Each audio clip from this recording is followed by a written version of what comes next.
অনেক আন্দোলনের পর শেষ পর্যন্ত আমাদের West Bengal central school service commission board upper প্রাইমারির মেন যে প্যানেল লিস্ট সেটা কিন্তু লঞ্চ করলো, সেটা কিন্তু বের করে দিল। ঠিক আছে, তাহলে শেষ পর্যন্ত কিন্তু যারা আপার প্রাইমারিতে যারা পাস করে বসেছিল তাদের কিন্তু প্যানেল কিন্তু লিস্ট প্রকাশিত হলো, অর্থাৎ কিন্তু তারা কিন্তু বলতে পারো যে তারা চাকরি পাচ্ছে। ঠিক আছে, তো কালকে অর্থাৎ তোমার 25 তারিখ, এখানে দেখতে পাচ্ছ ডেটটা 25 সেপ্টেম্বর 2024, এই ডেটে কিন্তু টোটাল যে প্যানেলের লিস্টটা কিন্তু বের করে দিয়েছে। ঠিক আছে, একদম ওই যে তোমার অফিসিয়াল ওয়েবসাইট যেটা তোমার রয়েছে, ঠিক আছে, আপার প্রাইমারি, সেখানে গিয়ে তোমরা এই পিডিএফটা তোমরা ডাউনলোড করতে পারো। এখন সার্ভার জাম্প আছে বলে অনেকেই ডাউনলোড করতে পারছে না, তো চিন্তার কোনো কারণ নেই। এই পিডিএফটা কী করে পাবে সেটা আমি অবশ্যই এই ভিডিওতে জানিয়ে দেবো, তো ভিডিওটা অবশ্যই শেষ পর্যন্ত দেখো।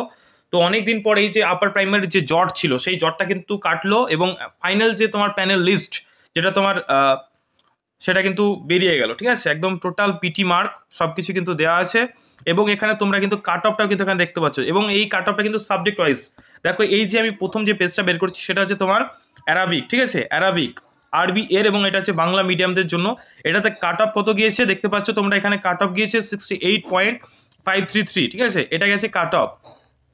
এই যে কাট অফ বা পার্সোনালিটি টেস্ট যেটার জন্য তারা কিন্তু ডাক পাবে, যাদের কিন্তু এই নাম্বার থেকে বেশি রয়েছে। ঠিক আছে, কাট অফ এইটাই কিন্তু ধার্য করা হয়েছে অ্যারাবিকের ক্ষেত্রে। এখানে দেখো কী কীভাবে কিন্তু নেওয়া হয়। এখানে তোমার যেটা প্রাইমারি টেটের ক্ষেত্রে আমরা দেখি একাডেমিক স্কোর, সেখানে কিন্তু রয়েছে এই যে আপার প্রাইমারির ক্ষেত্রে, যেমন তোমার এমপি অর্থাৎ মাধ্যমিক পরীক্ষার জন্য তোমার 10 নাম্বার, এইচএসের জন্য তোমার 10 নাম্বার, ব্যাচেলার ডিগ্রি অর্থাৎ তোমার গ্র্যাজুয়েশন ডিগ্রির জন্য তোমার এখানে 20 নাম্বার, প্রফেন্সিয়াল যেটা তোমার কোয়ালিফিকেশন যদি থাকে তাহলে সেখানে 10 নাম্বার, টেট ওয়েটেজ হচ্ছে তোমার এখানে অনেকটা বেশি, যেটা প্রাইমারি ক্ষেত্রে 5, এখানে কিন্তু 40, অনেকটা কিন্তু এখানে বেশি, এবং পার্সোনাল টেস্টের জন্য কিন্তু 10, তাহলে টোটালটা হচ্ছে 100। ঠিক আছে, এখানে যেটা আমরা দেখতে পাবো এখানে তোমার বেরিয়েছে হচ্ছে সব কিছু কিন্তু তোমার টোটালটা বেরিয়ে গেছে। ঠিক আছে, এবং তোমরা দেখতেই পাচ্ছ যেখানে র্যাঙ্কও কিন্তু পাবলিশ করা হয়ে গেছে অলরেডি। ঠিক আছে, র্যাঙ্ক কিন্তু তোমার বেরিয়ে গেছে, তাহলে আশা করি বুঝতেই পারছো যে এখানে সাবজেক্ট ওয়াইজ দিয়ে দিয়েছে। দেখো এখানে লেখা আছে সিরিয়াল নাম্বার, রোল নাম্বার, ঠিক আছে, নাম, এমপি, এইচএসে কত পেয়েছিল, মানে সে অনুযায়ী সে কত নাম্বার পেয়েছে, প্রফেশন, তোমার কোয়ালিফিকেশন, একাডেমিক স্কোর, মার্ক সব কিছু কিন্তু দেওয়া আছে। তোমরা যারা দেখতে চাও তারা কিন্তু এই যে এইভাবে কিন্তু স্ক্রল করে করে কিন্তু টোটাল পিডিএফটা কিন্তু দেখতে পারো। এখানে কিন্তু সাবজেক্ট ওয়াইজ কিন্তু বড় অনেক, প্রায় দেখো 891 পেজের কিন্তু একটা পিডিএফ কিন্তু দেওয়া হয়েছে। যারা যারা পেয়েছো তারা অবশ্যই কিন্তু চেক করে নিও। যারা যারা এই পিডিএফটা পেতে চাইছো তারা অবশ্যই আমাদের যে ডেসক্রিপশন বক্সে যাবে, সেখান দেখবে সরি সেখান দেখবে টেলিগ্রামে একটা চ্যানেলের লিঙ্ক দেওয়া আছে, সেই টেলিগ্রাম চ্যানেলে জয়েন করলেও বা হোয়াটসঅ্যাপ গ্রুপ জয়েন করলে এই যে পিডিএফটা তোমরা কিন্তু হোয়াটসঅ্যাপ গ্রুপ এবং টেলিগ্রাম দুটোতে কিন্তু পেয়ে যাবে।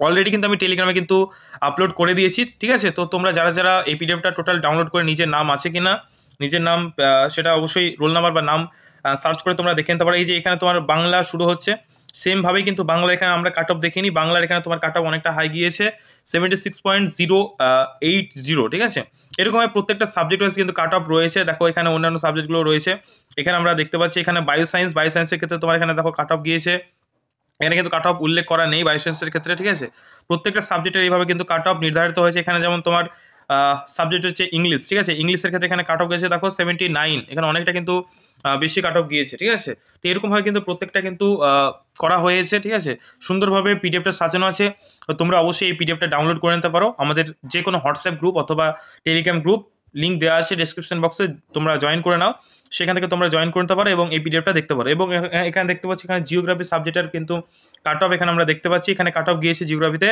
কত 80। ঠিক আছে, 80 কিন্তু এখানে কাট অফ গিয়েছে। ওকে, এবার কিন্তু প্রতিটা সাবজেক্টে কিন্তু কাট অফ কিন্তু তোমরা নিচে লেখা আছে, তোমরা দেখে নিতে পারো। এখানে হিস্ট্রির কাট অফ তোমার গিয়েছে 76.33। ঠিক আছে, তো তোমরা অবশ্যই, আর আমি ভিডিওটা বড় করছি না, তোমরা অবশ্যই দেখে নিও। ঠিক আছে, এবং এই সম্পর্কে এক্সট্রা যে তোমার আমরা অবশ্যই পরবর্তীকালে ভিডিও বানাবো। ঠিক আছে, যা যা প্রশ্ন আছে তোমাদের এই নিয়ে তোমরা অবশ্যই কমেন্ট বক্সে জানাতে পারো। তাহলে শেষ পর্যন্ত আপার প্রাইমারি কিন্তু তোমার যে নিয়োগের যে জট সেটা কিন্তু কাটতে চলেছে, এবং সামনে তোমাদের রয়েছে প্রাইমারি। অনেকেই বলছিলে যে নিয়োগ হবে না, কি কোন ভিত্তিতে বলছেন, এই ভিত্তিতে বলছি। তোমাদের কিছুদিন আগে একটা ভিডিও করে দিয়েছিলাম যে অ্যাড হক বোর্ড কমিটি বলে, তারা একটা কমিটি গঠন করেছে, এবং এই কমিটির উদ্দেশ্য হচ্ছে যেই নিয়োগগুলো বন্ধ ছিল সেটা ভোটের আগে কিন্তু সেই নিয়োগগুলোকে কন্ডাক্ট করানো। ঠিক আছে, সেগুলোকে প্রসেসিংগুলো স্টার্ট করানো। অলরেডি কিন্তু দেখতে পাচ্ছি আমরা উদাহরণ হিসেবে যে আপার প্রাইমারি কিন্তু প্যানেল কিন্তু প্রকাশিত হয়ে গেছিলো, মানে হয়ে গেল, এবং সামনেই কিন্তু তোমার প্রাইমারি টেট। ঠিক আছে, প্রাইমারি টেটের কিন্তু তোমার নোটিশ, ইন্টারভিউ কিন্তু নোটিশ কিন্তু আসার প্রবল সম্ভাবনা আছে পুজোর পরে। ঠিক আছে, পুজোর আগে আর পাওয়া যাচ্ছে না হয়তো, দিতেও পারে, দিয়ে দিতেও পারে, ঠিক আছে। কিন্তু তোমার প্রবল সম্ভাবনা আছে প্রাইমারি টেটের ইন্টারভিউ নোটিশ আসা, সেহেতু তোমরা অবশ্যই কিন্তু নিজে থেকে প্রিপারেশন শুরু করে দাও। আর ওই সমস্ত ভরসায় থেকো না যে আর হবে না, ঠিক আছে। কখন কি হয়ে যাবে বলা খুব মুশকিল, এবং ভালো করে প্রিপারেশন নিলে কিন্তু তোমরা এই যে তোমাদেরও কিন্তু এই নামটা কিন্তু এই যে প্যানেলে কিন্তু তোমরা অবশ্যই কিন্তু পেয়ে যাবে, ঠিক আছে। সেহেতু তোমাদের অবশ্যই ভালোভাবে কিন্তু প্রিপারেশন কিন্তু নিতে হবে, ঠিক আছে। তো তোমরা অবশ্যই প্রিপারেশন শুরু করে দাও, এবং আশা রাখছি যে 2026-এর যে বিধানসভা যে ভোটটা আছে সেই ভোটের আগেই তোমরা কিন্তু স্কুলে জয়েনিং করতে পারবে, বা একটা বিশাল বড় একটা রিক্রুটমেন্ট কিন্তু আমরা প্রাইমারি টেটেও কিন্তু দেখতে পারবো, ঠিক আছে। এইভাবে কিন্তু প্রাইমারি, আপার প্রাইমারি এবং এসএলএসটি অর্থাৎ এসএসসি সবকিছু কিন্তু নিয়োগগুলো আস্তে আস্তে শুরু যদি হয় তাহলে অবশ্যই সবারই ভালো হবে। প্রচুর কিন্তু আমাদের শূন্যপদ কিন্তু রয়েছে রাজ্যে শিক্ষকের ক্ষেত্রে, ঠিক আছে। এবং তোমাদের সুবিধার্থে জানিয়ে রাখি, যারা যারা প্রাইমারি টেট ইন্টারভিউর জন্য প্রিপারেশন নিতে চাও ইন্টারভিউর জন্য, তারা স্ক্রিনে যে নাম্বারটা দেখতে পাচ্ছ আমি একবার লিখেও দিচ্ছি, ঠিক আছে। সেই নাম্বারে তোমরা অবশ্যই কল অথবা হোয়াটসঅ্যাপ করে নিতে পারো, ঠিক আছে। তার কারণ অনেকেই কিন্তু চাইছো যে অল্প টাকায় প্রিপারেশন নিতে ইন্টারভিউর জন্য। 9339077688, ঠিক আছে, 88 এই নাম্বারে তোমরা কল অথবা হোয়াটসঅ্যাপ করে নিতে পারো প্রাইমারি টেট ইন্টারভিউর জন্য, ঠিক আছে। প্রাইমারি ইন্টারভিউর জন্য সেখানে মাত্র 100 টাকার বিনিময়ে তোমাদের ইন্টারভিউর প্রিপারেশন আমরা করাচ্ছি, এবং প্রাইমারি টেট এক্সামের জন্য কিন্তু আমরা পড়াচ্ছি 2024-কে টার্গেট করে, সেটার প্রাইস মাত্র 300 টাকা।